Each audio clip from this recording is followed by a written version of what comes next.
장신대 대학원에서 박사과정을 공부할 때에 농촌에서 올라오신 목사님이 수업 시간에 교수님께 질문한 적이 있습니다. 저 지방 시골에서 목회하고 있는데 그 송도림 가운데 한 분이 소가 죽었다고 우리 소를 위해서 장례식을 치러달라고 그렇게 부탁이 왔다는 겁니다. 그 이야기를 들었을 때 우리 그리스도인의 믿음에서 보면 소는 피조물이고 귀한 창조물이지만 죽음으로써 그의 사명을 다한 것인데 사람처럼 장례식을 해야 되느냐 그런 생각이 드는 거예요. 참 곤란하죠. 그래서 여러 가지 갑론을박이 있었고 그리고 더불어서 동시에 아마도 앞으로는 사람들이 자식처럼 여기는 애완견 아니 사실은 자식처럼이 아니라 자식으로 알고 사는 자식되는 애완견이 죽었을 때도 틀림없이 신방 와달라고 할 것이고 또 장례를 치러달라고 할 가능성이 분명히 있을 것이다. 여러분 이미 그런 시대가 왔어요. 여러분이 귀하게 여기는 애완견이 죽었을 때 여러분 몹시 슬퍼할 것입니다. 이 애완견이 나와 함께 천국에 가면 좋겠다 이런 마음을 가질지도 모릅니다. 그 애완견을 사랑하기 때문에 사람들은 어떻게 하는가 제가 보았더니 어떤 분들은 목줄을 잘 채워서 공원에 산책을 나오는데 또 다른 분들은 목줄을 채우지를 않습니다. 저분이 왜 목줄을 채우지 않았을까? 아마도 어떠하든지 집에서 갇혀 있고 어디 도심에 들어가려면 목줄을 채워야 되는데 이런 공기 좋은 공원에 나왔을 때라도 자유를 주고 싶다. 그래서 목줄을 채우지 않고 그냥 마음껏 돌아다니게 하고 싶다. 이것이 그 애완견의 엄마 아빠의 마음, 그 주인의 마음일 것입니다.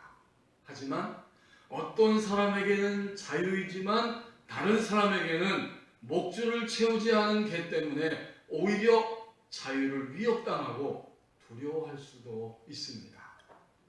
그러고 보면 오늘도 우리 사람들이 그토록 원하고 추구하고 갈망하는 것은 바로 자유입니다.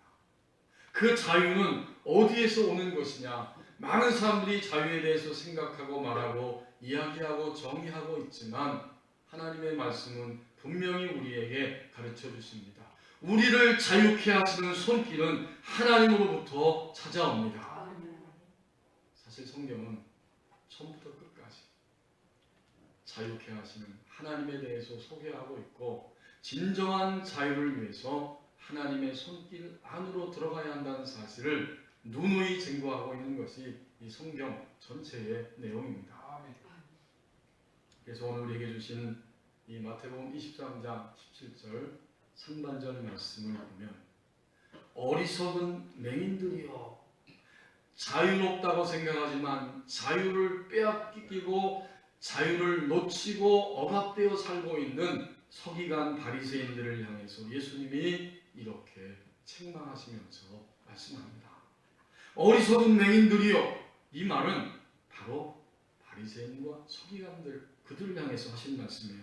마태복음 23장 전체는 이들을 향해서 던지는 예수님의 경고의 말씀이고 심지어는 너희가 계속해서 그 방향으로 가면 너희는 저주를 받을 것이다. 화 있을진저 화 있을진저 하면서 7가지의 저주의 말씀을 선언하시는 것이 바로 마태복음 23장 전체의 이야기입니다. 그래서 여기 앞부분의 1절 2절에 보면 대상을 분명히 하고 있습니다. 이에 예수께서 무리와 제자들에게 말씀하여 이르시되 서기관들과 바리새인들이 모세의 자리에 앉아 있다 라고 말씀하고 있습니다. 우리의 어두운 면을 발견하는 시간들입니다. 우리 그리스도인의 하루하루는 주님을 믿기 시작한 이후부터 이제는 우리의 어두운 면을 발견함으로 자유를 향해 갈 수 있는 시간들입니다. 자유를 향해 가기 위해서 또 자유를 향해 가면서 어떻게 갈 수 있습니까? 먼저 내가 얼마나 여전히 어둡다라고 하는 자신의 어두운 면을 발견함으로 자유의 길을 향해 갈 수 있는 겁니다. 그래서 주님은 말씀하십니다. 어리석은 맹인들이요. 서기관은 고대 근동에서 중요한 역할을 감당하는 직책 중에 하나였습니다. 말하자면 왕의 서기관으로서 왕의 문서를 관리하고 정리하는 중요한 역할을 하였죠. 그리고 시간이 흐르면서 이제 그들은 하나님의 백성 서기관들은 하나님의 말씀이 되는 율법을 보존하고 그것을 가르치고 또 그것을 잘 해석하기 위해서 적용하는 이런 직책을 맡게 됩니다. 대표적으로 구약에 보면 바벨론 포로 이후에 에스라라고 하는 학사, 이 서기관입니다. 율법학자입니다. 그가 있었고 이제 오늘 예수님이 등장하는 신약시대에 와서 이 서기관들은 모세를 통해서 주신 토라, 율법의 말씀, 그것을 가르치고 또 그것을 적용하는 이런 전문적인 선생들입니다. 바벨론 포로 이후에 유대인들은 분파가 생겼습니다. 지금 우리나라 대한민국에도 다 각자의 나름대로 입장이 있잖아요. 다 당들이 다릅니다. 뭐 자유한국당도 있고 또 무슨 더불어민주당도 있고 정의당도 있고 이런 것처럼 포로 생활하고 그리고 돌아오면서 유대인들은 하나님의 백성으로서 파당이 지어졌습니다. 그 가운데 바로 바리새파가 있는 겁니다. 이 서기관들의 대부분은 다 바리새인들이었습니다. 바리새인들은 바로 구별된 자, 분리된 자들이라고 하는 뜻인데 우리는 절대로 타협하지 않고 율법이 가르쳐주는 대로만 우리는 살 것이다. 이렇게 철저하게 율법을 그대로 지키는 자들이었습니다. 그러다 보니까 하나님이 모세를 통해서 주신 모세 오경 외에 수많은 율법 조항들을 만들어 가지고 그 구전된 전승된 율법까지도 함께 지키는 이런 철저한 사람들이었어요. 그들이 613가지의 구전 율법을 지키고 있고 그 가운데 안식일에 지켜야만 하는 규정도 39가지나 됩니다. 아주 철저했어요. 하지만 예수님이 오셨을 때, 신약시대에 예수님이 오셨을 때에 본질은 잊어버리고 그들이 의식화되고 또 외식적으로 되고 그리고 탐욕적으로 변질된 것을 보면서 주님은 마태복음 23장에서만 집중적으로 서기관과 바리새인들을 꾸짖고 책망하고 저주를 선포할 수밖에 없었습니다. 그래서 오늘 27절 상반절에도 너희는 어리석도다. 어리석을 뿐만 아니라 눈을 감고 있는 맹인들이다. 이렇게 주님이 날카롭게 말씀하고 있습니다. 왜요? 자신의 어두운 면을 절대로 발견하지 못하기 때문입니다. 틀림없이 이 사람들은 예수님이 오셔서 너희들은 어리석고 맹인들이라고 말씀하시기 전까지는 그런 이야기를 들어본 적도 없고 자신들이 그런 삶을 살아간다고 생각한 적도 없는 사람들이었을 것입니다. 그 전형적인 예가 한 가지 성경에 여러 군데 나오지만 찾아보면 마태복음 앞으로 넘기셔서 15장 1절에서 그 9절 이하의 말씀에 나옵니다. 마태복음 15장 1절 2절만 읽어보면 이렇습니다. 그때 바리새인과 서기관들이 예루살렘으로부터 예수님께 나와서 항의하며 따집니다. 2절 당신의 제자들이 어찌하여 장로들의 전통을 범하나이까. 이게 바로 구전된 율법들입니다. 613가지나 되는 여러 조항들 가운데 하나죠. 떡을 먹을 때에 손을 씻지 아니하고 있습니다. 위생적인 문제도 있지만 이 사람들은 그것과 더불어서 철저하게 부정한 것과 불결한 것은 우리는 접촉해서는 안 된다. 그러므로 손을 씻고 떡을 먹어야 된다. 이것이 장로들의 유전, 우리의 전통인데 왜 당신의 제자들은 지키지 않습니까? 예수님이 대답하십니다. 그러면 너희는 어찌하여 너희의 전통으로 인해서 하나님의 율법 계명 자체를 범하느냐? 10계명, 5계명에 보면 너희 부모를 공경하라라고 말씀하셨지만 너희는 사람들에게 가르치기는 부모에게 드릴 것, 어머니 아버지를 공경해야 되지만 이것을 하나님께 드려서 내가 하나님께 드림이 되었습니다. 말하기만 하면 부모를 공경하지 않아도 된다. 너희의 전통 유전으로 인해서 하나님의 계명을 이렇게 어기고 있다. 그들의 외식적인, 가식적인 하나님이 사람을 살리고 사랑하기 위해서 주신 율법의 근본 정신을 잃어버리고 형식에만 치우치고 탐욕에 붙잡혀 있는 그들의 모습을 이렇게 지적하신 겁니다. 씻지 않은 손이 사람을 더럽히는 게 아니지 않느냐. 입으로 들어가는 것이 조금 더러울 수 있지만 그것이 인간을 더럽히는 것이 아니다. 오히려 속에서 나오는 사람 안에 있는 그 모든 어두운 것들이 인간을 더럽히는 것이다. 주님은 본질을 이렇게 지적해 주셨습니다. 그래서 다시 본문으로 돌아와서 23장 오늘 17절 상반절 말씀에 보면 이 모든 것들을 포함해서 하시는 말씀이 너희는 본질을 놓치고 율법 조항과 너희의 탐욕을 채우기 위해서 사람들을 그렇게 가르치고 너희도 그렇게 살아가고 있다. 그러므로 눈을 뜬 것 같지만 진정으로 눈을 감고 사는 맹인들이다. 다시 한번 우리는 분명히 깨닫습니다. 예수님 만난 다음 우리의 삶은 다른 것이 아니고 빛 대신 주님을 만났기 때문에 내 안에 있는 어두운 면을 매일매일 발견하면서 하나님이 주시는 자유를 향해 가는 일생, 이것이 바로 그리스도인의 일생입니다. 치유 사역을 하는 목사님들의 이야기를 들어보면 그분들은 이제 거기에 더 소명을 많이 받아서 집중적으로 치유 사역을 하는데 꼭 치유받아야 할 그리스도인의 유형, 모습 가운데 여러 가지가 있습니다. 그 가운데 적어도 3가지가 있는데 이런 것입니다. 이런 사람은 꼭 깊은 내면의 치유를 하나님의 손 안에서 받아야 됩니다. 치유가 필요합니다. 첫 번째는 다른 사람에 대해서 항상 부정적이고 비판적인 태도를 취하는 사람. 이 사람은 깊은 치유가 필요하다는 겁니다. 그는 사람들 앞에서 권위주의적이고 사람들을 무조건 배척하는 이런 모습이 있고 반면에 또 어떤 사람에게는 완전히 취해서 지나치게 그 사람을 의존하는 태도를 가지고 살아간다는 겁니다. 그는 안에 분노가 있고 통제되지 않은 다스릴 수 없는 화가 삶의 과정 속에서 그냥 폭발해서 나온다는 겁니다. 이런 사람은 치유가, 깊은 내적 치유가 필요하다. 두 번째는 자기 자신에 대해서 부정적인 마음을 품고 살아가는 그리스도인은 치유가 필요하다. 여전히 자기를 생각할 때에 스스로 자기를 거부합니다. 또 자기를 부끄럽게 생각합니다. 당연히 열등감을 가지고 있습니다. 하나님의 말씀을 통해서 너는 내 귀한 자녀다 라고 말씀해 주셨지만 그것을 머리로는 이해하고 있지 사실은 감정적으로는 항상 자기 자신에 대해서 부정적인 감정이 훨씬 더 큰 사람들입니다. 오랜 상담과 치유를 통해서 이런 사람은 정말 깊은 차원의 치유가 필요하다. 마지막 3번째는 하나님을 향해 분노의 마음을 품고 살아가는 사람. 그리스도인이 그런 사람들이 있다는 거죠.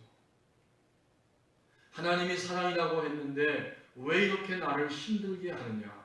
내가 하는 일마다 되지 않고 고통을 당하는 것은 하나님이 나를 사랑하지 않기 때문이다.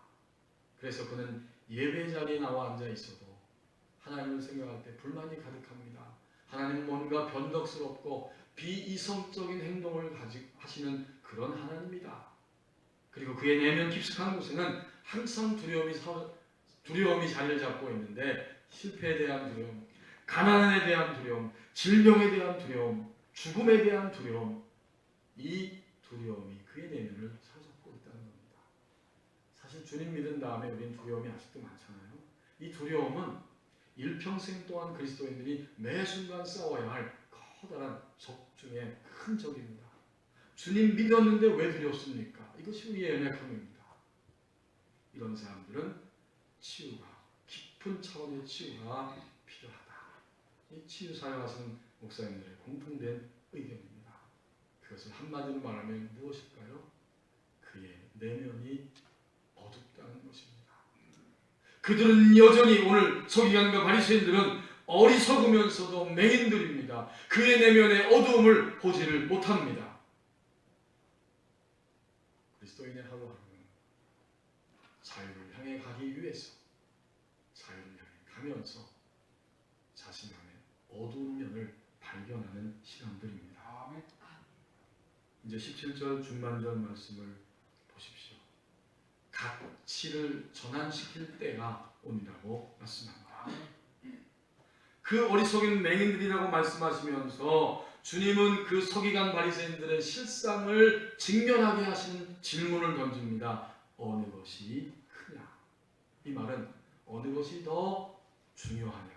다시 말하면 현재 지금 너의 마음속에서 너의 삶 속에서 어느 것이 가장 큰 가치를 차지하고 있느냐? 우리는 가치를 따라서 움직이고 생각하고 행동합니다. 적어도 우리는 그리스도이기 때문에 주님이 부활하신 날 매주일 이 아침에 주님께 예배하는 것이 나의 인생의 가치라고 알기 때문에 그것을 인정하고 고백함으로 예배의 자리에 나왔습니다. 가치는 우리를 움직이는 힘이요 원동력입니다. 그래서 바리새인과 서기관들을 향해 질문을 던지며 현재 자신의 모습을 직면하게 하시는 것입니다. 어느 것이 크냐라고 주님이 묻고 계십니다.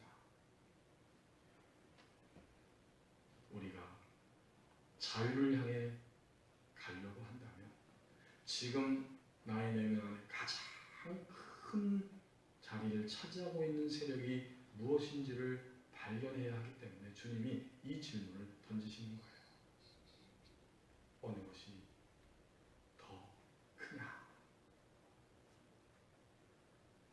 요즘은 사람들이 자연스럽게 주말이 되면 또 이 주일날 오후 저녁이 된다든지 주중에라도 시간이 되면 맛있는 맛집들을 향해서 자주자주 찾아가는 시대입니다.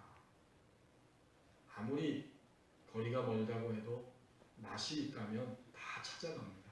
그것이 우리의 자연스러운 이 가치의 인식의 변화입니다. 전에는 멀어서 안 갑니다. 하지만 지금은 아니에요. 맛있는 음식을 즐겁게 먹으려면 멀어도 괜찮아. 차를 타고 가면 되니까. 이렇게 자연스럽게 이 시대 속에서 가치가 바뀐 것입니다. 우리가 주님을 믿고 하나님의 백성으로 그리스도인으로 살아갈 때에 드디어 우리는 자유를 향해 가면서 직면하는 질문이 이것입니다. 과연 내게 있어서 어느 것이 더 크냐 하는 질문을 우리는 던지게 되고 그 질문에 부딪히게 됩니다. 그리스도인에게 있어서 가장 첫 번째는 위대한 가치는 단 하나입니다. 내가 지금 고민하고 있는, 아파하고 있는, 두려워하고 있는 모든 일들과 문제들보다도 하나님의 사랑이, 나를 구원하시고 나를 사랑하시는 하나님의 사랑이 훨씬 더 큽니다. 이것은 정말 가치의 전환입니다. 언젠가 우리가 주님을 믿으면서 이런 가치의 전환이 우리 내면 안에서 좀 더 분명히 말하면 우리의 영 안에서 일어날 때가 온다는 겁니다. 바꿔 말하면 적어도 오늘 본문에 등장하고 있는 이 서기관과 바리새인들은 이런 가치의 전환이 아직은 이루어지지 않은 것입니다. 우리는 하나님만 한 가지만 알면 안 되죠. 그 다음에 자연스럽게 또 따라오게 되는, 따라와야 하는 가치의 전환이 있는데 정말 내가 가지고 있는 모든 고통과 아픔과 괴로움과 답답함보다도 하나님의 사랑이 더 크고 위대하다고 하는 가치의 전환이 우리 안에 이루어진다면 그 다음에 자연스럽게 따라오는 것이 있는데 이제 나의 해 아래에서 사는 동안 나의 일생은 어떤 상황을 만나든지 의심하지 아니하고 유혹당하지 아니하고 흔들리지 아니하고 하나님을 사랑하며 하나님의 사랑에 응답하는 나의 하루하루가 되겠습니다. 이것은 정말 또 다른 가치의 전환입니다. 오늘 우리 스스로에게 질문을 던져보십시오. 내게 이런 두 가지 면의 가치의 전환이 찾아왔습니까? 오늘 당장 하나님이 불러가신다고 해도 괜찮습니다. 나는 하나님 아버지 앞에 갈 것이고 다만 하나님께서 나를 사랑해 주시고 기회를 주신 만큼 하나님을 사랑하고 하나님의 뜻을 이루어 드리지 못한 나의 삶이 부끄러울 따름입니다. 나는 이제 적어도 하나님이 나의 전부이심을 고백합니다. 나는 내 영 안에 그야말로 이것은 인간의 지정을 통해서 오는 것이 아닙니다. 우리의 심령 안에서 이런 분명한 가치의 전환이 이루어졌습니까? 어느 것이 더 큰 것입니까? 이렇게 어느 것이 크냐라고 하는 이 질문 앞에 응답할 때 우리는 끊임없이 투쟁을 하게 됩니다. 아직은 하나님보다는 내 자신이, 내 자녀가, 나의 문제가 더 귀하고 빠르기 때문에 아직은 하나님보다는 이것이 더 큰 거야. 우리 안에서 투쟁이 일어납니다. 그리고 우리는 자주 반복적으로 실패합니다. 하나님을 앞세우는 것 같지만 문제가 딱 발생했을 때 우리는 하나님보다는 역시 아직은 내가 훨씬 더 강합니다. 이렇게 실패와 반복적인 실패와 끊임없는 투쟁을 하면서 넘어서기 시작합니다. 드디어 이 모든 것보다 해 아래서 사는 동안에 내가 경험하는 모든 것보다, 모든 장벽보다 하나님의 사랑이 더 위대하고 그래서 나도 하나님 아버지를 사랑합니다. 이런 때가 온다는 겁니다. 그때 우리는 자유를 향한 발걸음을 드디어 옮기는 겁니다. 과거에 서울 강남의 압구정동에서 소망교회를 담임하셨던 박선희 목사님, 지금은 군선교 연합회 이사장으로 계시는데 그분이 소망교회를 섬길 때도 벌써부터 북한을 열심히 가서 도왔습니다. 아무도 갈 수 없는 북한 지역이지만 그 교회 여러 정치인들과 그 권력기관에 있는 사람들의 합법적인 도움을 통해서 북한에 가서 병원도 짓고 학교도 짓고 또 의약품도 갖다 주고 목장을 지어서 그들이 자기 할 수 있게 도와주고 지금도 그런 일을 끊임없이 하고 있습니다. 그런데 한 번은 그 일을 하고 있는데 그 북한의 관리가 그 박선희 목사님한테 아주 단도직입적으로 질문을 했답니다. 목사님, 저희를 이렇게 도와주시는 것은 너무나 감사한데 정말 이해 안 되는 것이 있습니다. 목사님의 아버님께서 우리 공산당에게 총살당하셨다면서요. 그리고 총살당할 때 목사님은 그 현장, 그 옆에 계셨다면서요. 그런데 어떻게 우리를 이렇게 도울 수가 있습니까? 그 질문 앞에서 그 목사님이 우리와 당신들의 철학이 다릅니다. 뭐 하나님의 사랑이 어떻고 신학이 어떻고 그런 얘기 할 수도 없고 해도 알아듣지 못하잖아요. 당신들은 어떻게 승리할 수 있는가? 내가 저 사람을 죽여야 승리하는 것이고 저 사람을 짓누르고 압박하고 죽일 때에야 우리가 승리하는 거다. 이것이 당신들의 철학이라면 우리는 그렇지 않습니다. 내가 저 사람을 살려야 진정으로 살 수 있고 저 사람을 살릴 때에 내가 사는 것이다. 이것이 바로 우리의 행복관입니다. 라고 대답을 했습니다. 도대체 이런 역설적인 가치인식의 변화가 어떻게 가능하고 어디를 통해서 온 것입니까? 그것은 하나님의 사랑을 통해서 온 것입니다. 우리도 언젠가 가치를 전환할 때가 찾아온다고 말씀합니다.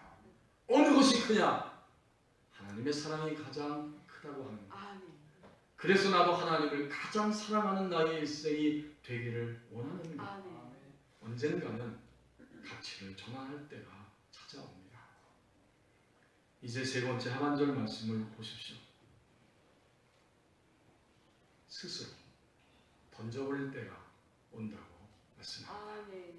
여러분, 어느 것이 크냐라고 주님 질문하신 것과 그 다음에 주님이 설명적으로 풀어주시는 것은 우리 그리스도인의 영적 단계에 또 다른 차원이 있다는 것을 보여주시는 말씀이에요.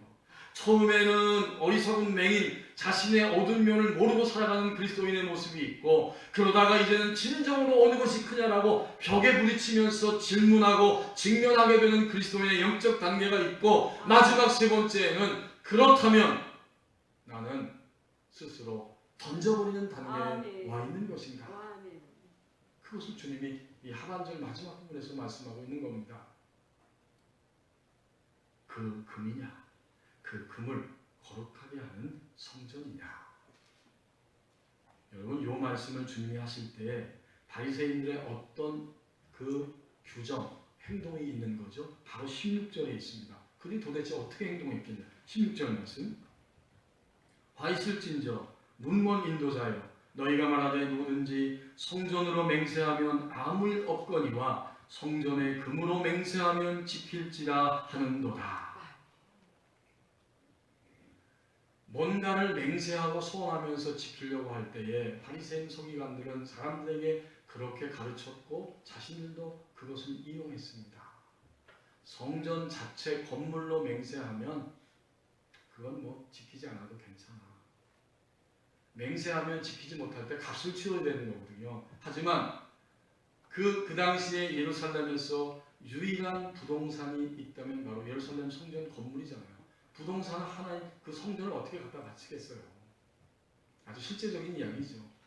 이 서기관 바리새인들은 그것을 이용하는 겁니다. 하지만 성전 안에 금으로 내가 맹세를 했다면 반드시 너는 그 맹세를 지켜야 된다. 지키지 못하면 너는 금으로 대신 대가를 치러야 돼. 그런 말이에요.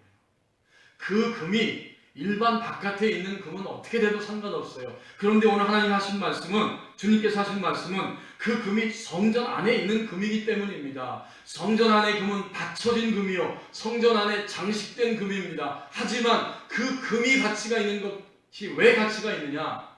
성전 안에 있기 때문에 가치가 있는 거죠.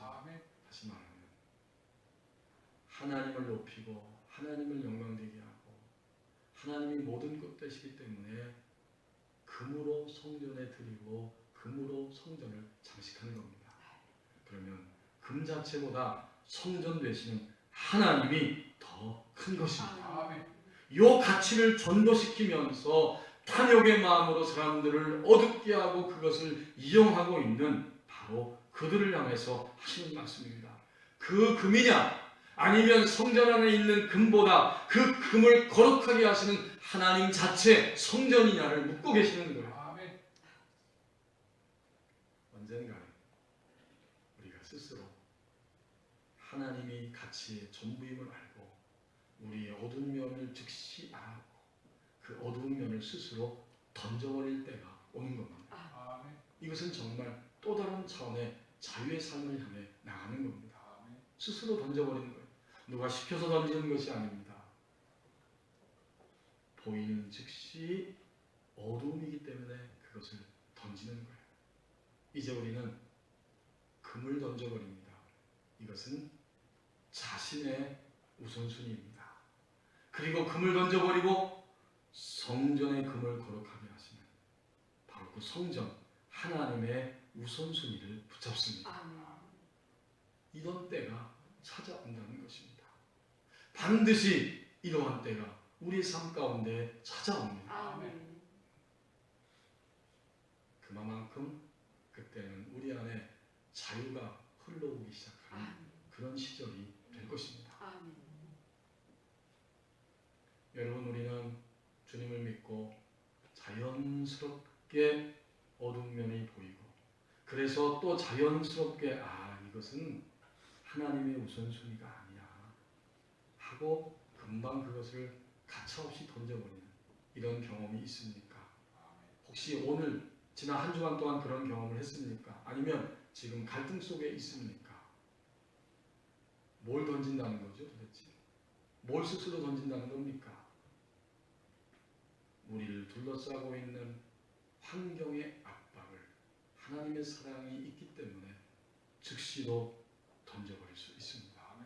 더 나아가서 바로 나 자신의 의도를 스스로 던져버립니다. 하나님의 의도를 따라서만 살아갑니다. 이것이 자유를 향해 가는 우리의 지름길입니다. 순례자의 길이라고 하는 책에 보면 러시아 청년의 이야기를 들려주고 있습니다. 그가 주님을 믿기 시작했을 때 그는 기도해야겠다. 기도에 대한 갈망이 아주 끊임없이 일어나게 되었습니다. 지극히 정상적이죠. 어떻게 하면 내가 성경을 읽다가 보니까 쉬지 말고 기도하라. 데살로니가전서 5장 17절 말씀이 그의 심령 안에 아주 깊이 찾아들었습니다. 그래서 고민하면서 내가 어떻게 하면 쉬지 않고 기도할 수 있을까? 그 고민을 안고 순례길을 떠납니다.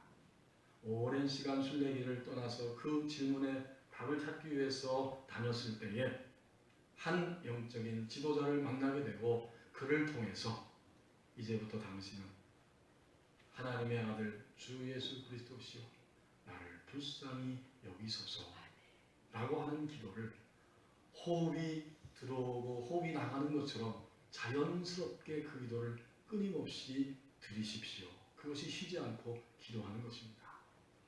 처음에 그 말을 들었을 때는 그것을 그렇게 크게 생각 안 했습니다. 그게 무슨 소리야? 그리고 잘 되지도 않았습니다. 여러분, 우리는 가만히 있어도 호흡이 들어가고 나오고 하지. 호흡을 들이마실 때 하나님의 아들 주 예수 그리스도시요 호흡을 내뱉으면서 나를 불쌍히 여겨 주옵소서. 그런데 신기하게도 이 기도를 매번 끊임없이 상황 속에서 드리기 시작했을 때 어느새 이 젊은이의 마음 가운데는 진정한 자유와 진정한 평안이 찾아오기 시작했습니다. 그것을 끊임없이 경험하는 거예요. 이것을 영성의 역사 속에서 말하기를 호흡기도, 숨기도 또는 예수기도라고 이렇게 명명하고 지금도 이 예수기도를 가르치고 이 예수기도를 드리라고 성도님들에게 권면을 하고 있습니다. 여러분, 이 짤막한 기도는 우리의 모든 것, 우주 전체를 담고 있습니다. 하나님의 아들 예수 그리스도시요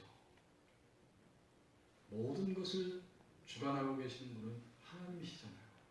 나의 모든 것을 세밀하게 아실 뿐만 아니라 나보다 더 나의 모든 것을 제대로 알고 계신 그 하나님의 아들 주 예수 그리스도시요. 그 다음에 내뱉으면서 나를 여전히 어두운 면을 가지고 있고 여전히 갈등하고 투쟁을 반복하고 있으면서 어느 것이 큰 것인지를 제대로 선택하지 못하고 있는 나, 그리고 타의에 의해서 억지로 던져버리지만 자원함으로 스스로 던져버릴 수 없는 나, 이 죄인된 나를 불쌍히 여겨 주옵소서.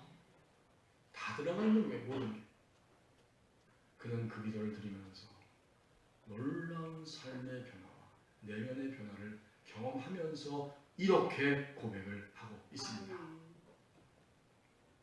예수 그리스도께 끊임없이 기도드리면서 나의 영혼은 완전한 평화를 느꼈습니다. 나의 모든 생각은 고요해지기 시작했고 내 마음은 저절로 따뜻해지고 즐거워졌으며 배가 고플 때나 병들었을 때나 그리고 심지어 누가 나를 괴롭힐 때라도 예수 기도의 달콤함을 생각하면 모든 것을 잊을 수 있었고 분노는 사라졌습니다.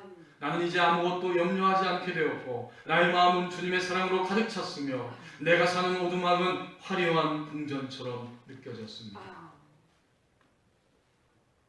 저는 이 글을 읽으면서 틀림없이 그 청년 젊은이의 내면에 그의 영의 속사람이 성장된 것이고 강해진 것이고 하나님을 어떤 상황에서도 바라볼 수 있는 집중력이 그에게 입혀졌다는 사실을 분명히 알고 느낄 수가 있었습니다. 그의 내면이 하나님의 사랑으로 채워졌기 때문에 다른 모든 것들을 다 감당하고도 남음이 있습니다. 여러분도 한번 해보십시다. 여러분도 오늘부터 다시 시작해 보십시다. 하나님의 아들 주 예수 그리스도시여 나를 불쌍히 여겨 주옵소서. 이것을 직장에서도 사람 만날 때도 길을 갈 때도 어떤 두려움이 스쳐올 때도 분노와 염려가 스쳐올 때도 감정이 흔들릴 때도 육체가 아플 때에도 자연스럽게 하나님의 아들 주 예수 그리스도시여 나를 불쌍히 여겨 주옵소서. 그때 정말 당연히 지극히 당연히 하나님의 임재하심이 우리 안에 새롭게 나타날 수 있습니다. 그리고 나면 드디어 우리는 금과 금을 거룩하게 하시는 성전의 차이를 즉시 알아보게 되고 마침내 스스로 더 던져버리는 자리에 올라서게. 아멘. 오늘도 우리는 자유를 갈망합니다. 하나님은 그토록 우리에게 자유를 주시기를 원합니다. 아멘. 하나님께서 자유케 하시는 손길로 우리에게 다가오십니다. 아멘. 우리는 내면의 어둠을 발견하는 하루하루를 살아갑니다. 그리고 마침내 어느 것이 진정으로 큰 것인가 가치의 인식이 전환될 때가 찾아옵니다. 아멘. 그리고 나면 던져버립니다. 스스로 자원함으로 던져버립니다. 거기에 진정한